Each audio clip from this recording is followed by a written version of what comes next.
Parliamo del ciclo for. Il ciclo for è quello un pochino più semplice da comprendere all'inizio. Banalmente ci dice che dobbiamo ripetere una certa operazione un certo numero di volte. La struttura di questo codice è for i uguale 1 to 10. Facciamo tutte le operazioni che devono essere fatte 10 volte. Next i. Quindi da 1 a 10 ripeti n volte. Possiamo inserire all'interno di questi comandi che vogliamo ripetere la possibilità di uscire dal ciclo con un exit for che noi andremo a fare eseguire solo in una certa specifica condizione. Vediamo subito un esempio. Creiamo il nostro primo ciclo for facendo un'iterazione che va da 1 a 5. Quindi con una nostra subclasse secondo me A andiamo a scrivere for i uguale 1 to 5. In questo caso gli facciamo fare un message box. Ci facciamo dire quanto vale i. E poi per chiudere il ciclo abbiamo detto facciamo next i. Con F5 per andare a eseguire questa macro avremo il pop-up 1, 2, 3, 4 e 5. Proprio così lineare, semplice, senza particolari problemi. Abbiamo detto che possiamo anche uscire dal ciclo for in modo forzato sotto una certa condizione. In questo caso qui noi possiamo scrivere if i uguale 3 ad esempio, then exit for. Cosa succederà a quel punto eseguendola? Farà 1, 2, 3, poi entrerà dentro questa condizione e uscirà dal ciclo for.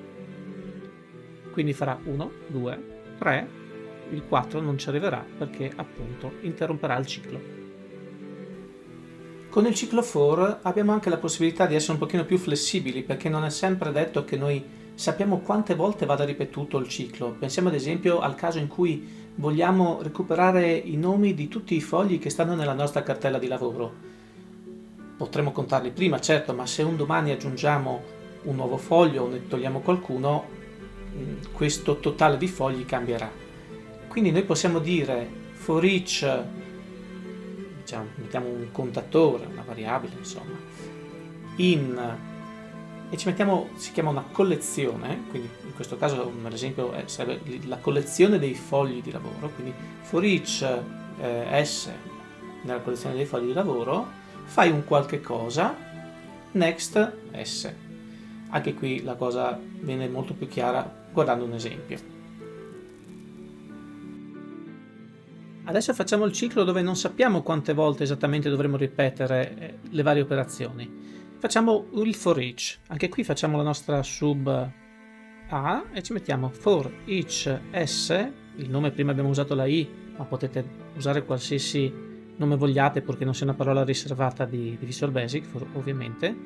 For each s in, e qui ci mettiamo la collezione, cioè l'insieme di elementi su cui vogliamo fare le iterazioni. Sheets, cioè l'elenco dei fogli della nostra cartella di Excel, e anche qua gli mettiamo un bel message box dove ci facciamo restituire il nome del foglio.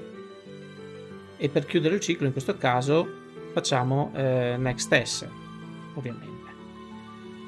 Facendo F5 che cosa ci succederà post messa? Il nome, i fogli della cartella sono foglio 1, foglio 2, foglio 3. Facendo F5 avremo proprio questo pop-up. Foglio 1, foglio 2 e foglio 3. Se domani aggiungiamo, anzi se adesso aggiungiamo un quarto foglio e rilanciamo la macro, cosa succederà? Ovviamente foglio 1, 2, 3 e foglio 4. Ecco. Con questa modalità possiamo ripetere le operazioni tante volte quanto serve. Qui lo abbiamo fatto con i fogli della cartella Excel, ma lo si può fare chiaramente anche con le celle che stanno dentro un intervallo selezionato, ad esempio. Più avanti magari vediamo qualche esempio, qualche caso di questo tipo. Bene, hai visto il ciclo for, come si può uscire con l'exit for e quindi hai imparato una prima struttura di controllo per effettuare dei cicli. Al prossimo video, ciao!